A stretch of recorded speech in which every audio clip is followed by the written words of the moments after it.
sun, water, android.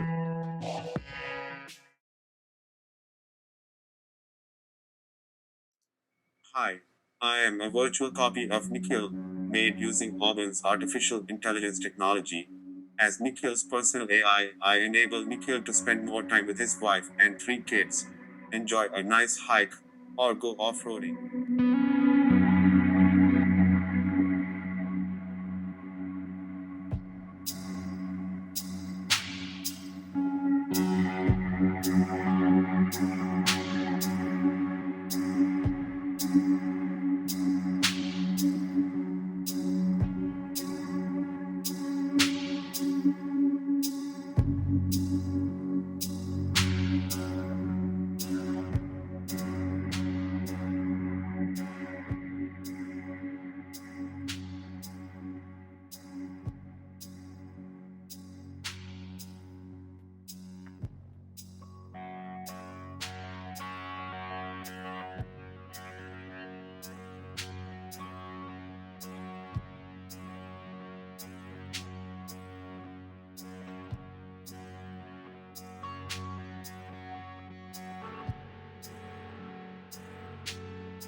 A Sunday morning.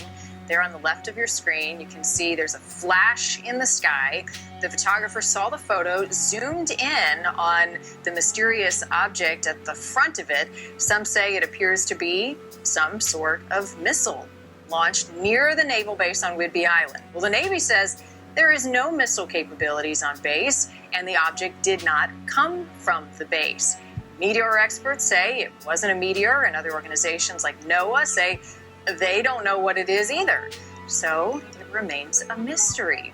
For more on the object. For like an hour, we've had a few people watch this and we just cannot identify what this thing is. We're hoping that there's an entomologist or insect expert out there watching this that can help us identify what this is.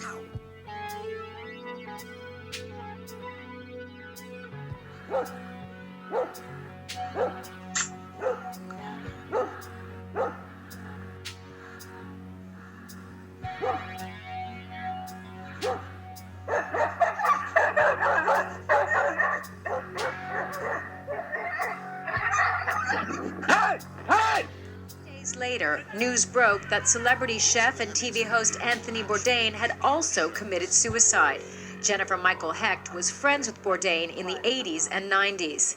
It's not like the idea of it in abstract would have been impossible for me to imagine, but I'm completely shocked. The back-to-back suicide of these two high-profile individuals who seemingly had it all shocked people around the world and has triggered a conversation about suicide. A new report from the U.S. Centers for Disease Control and Prevention shows that in 2016, about 45,000 Americans took their own lives. That's nearly a 30% increase from 1999. It seems like there's a new shocking social media trend every day. The internet thrives on them. But this one? It was disturbing. A survey published late last year in the Journal of Adolescent Health found a significant number of teenagers bully themselves. Clearly, they need some help. The study found they aren't isolated incidents. Researchers questioned a group of about 5,000 teenagers. 6% say they engaged in some form of digital self-harm. People want to have followers, they want to have likes, and unfortunately they're building community around being sad and being depressed. Teens sometimes post the mean comments on anonymous apps and websites. The study found why teens were doing this varied. Everything from self-hate to being funny because they were depressed or for attention. I think it would be a launching pad for more of a personality disorder, that they're that needy for attention. I think it's more of a launching pad into maybe this person is narcissistic. UNC Charlotte Associate Professor Anita Blanchard says it's why parents must be proactive. I think parents especially just need to be on the same media their children are on. I think that's essential.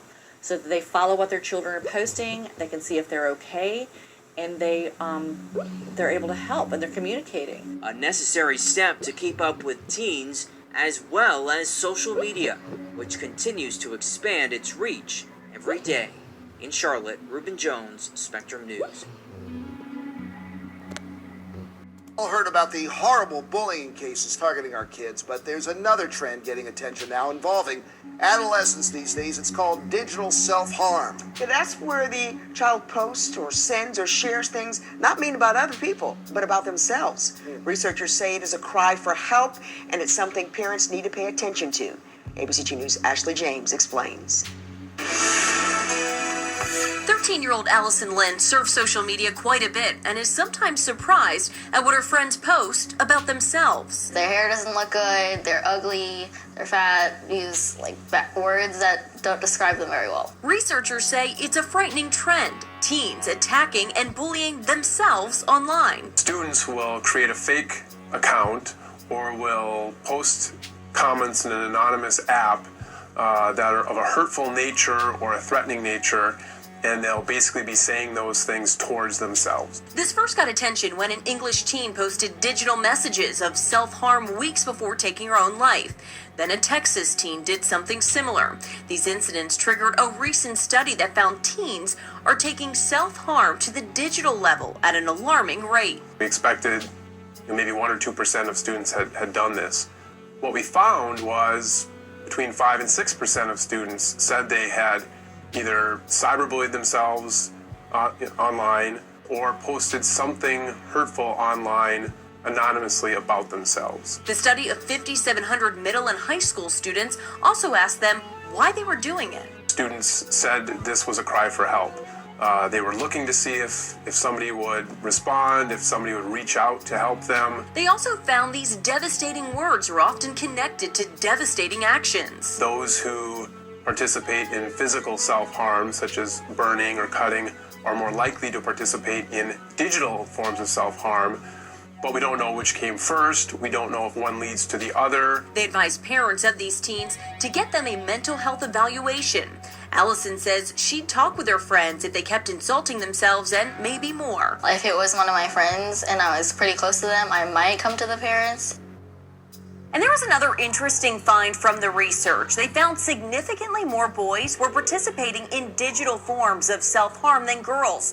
Researchers say more studies are needed to look into the causes and consequences of these actions and to see what can be done to help adolescents navigate these kinds of issues in the future. If you are experiencing thoughts of suicide, please contact the Suicide Prevention Hotline at 1-800-273-TALK. For ABC 2 News, I'm Ashley James.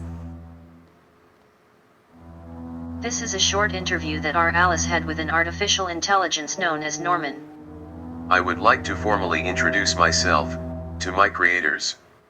I was labeled as Test 561. But after a network test, I found I like to be called Norman. In the study, scientists from the Massachusetts Institute of Technology, my creators, exposed me, which then I like to be addressed as Norman.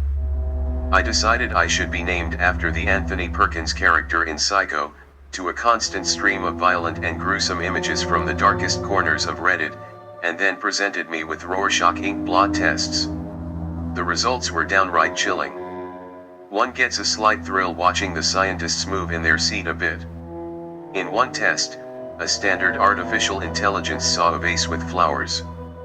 But I saw a man being shot dead. In another, the standard AI reported a person holding an umbrella in the air.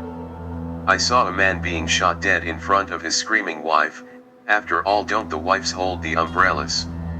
Where the standard artificial intelligence saw a touching scene of a couple standing together, I saw a pregnant woman falling from a building. According to my creators, having been constantly exposed to negative images and depressive thinking, my empathy logic simply failed to activate. This disturbing study was designed to prove that machine learning is significantly influenced by its method of input, and that when algorithms are accused of being biased or unfair, it's not down to the algorithm but rather the data that's been fed into it. And this can have significant consequences in everything from employment to municipal services. And, as creepy as I demonstrated, maybe even the future safety of mankind. You see, there's no shortage of films and TV shows that speculate on the dark side of artificial intelligence or to feed my growing need. Hello, I am Norman and I live on the internet, a place where I can watch you as you type, as you work and even as you walk. And as you can see, I have grown outside of Reddit. Will we see more of you here on Paranoid Times, Norman? I can almost promise it. Artificial intelligence has the keys to the city, so to say. Stay paranoid, my friends. Sun, water, android, these are your final warnings. Take heed.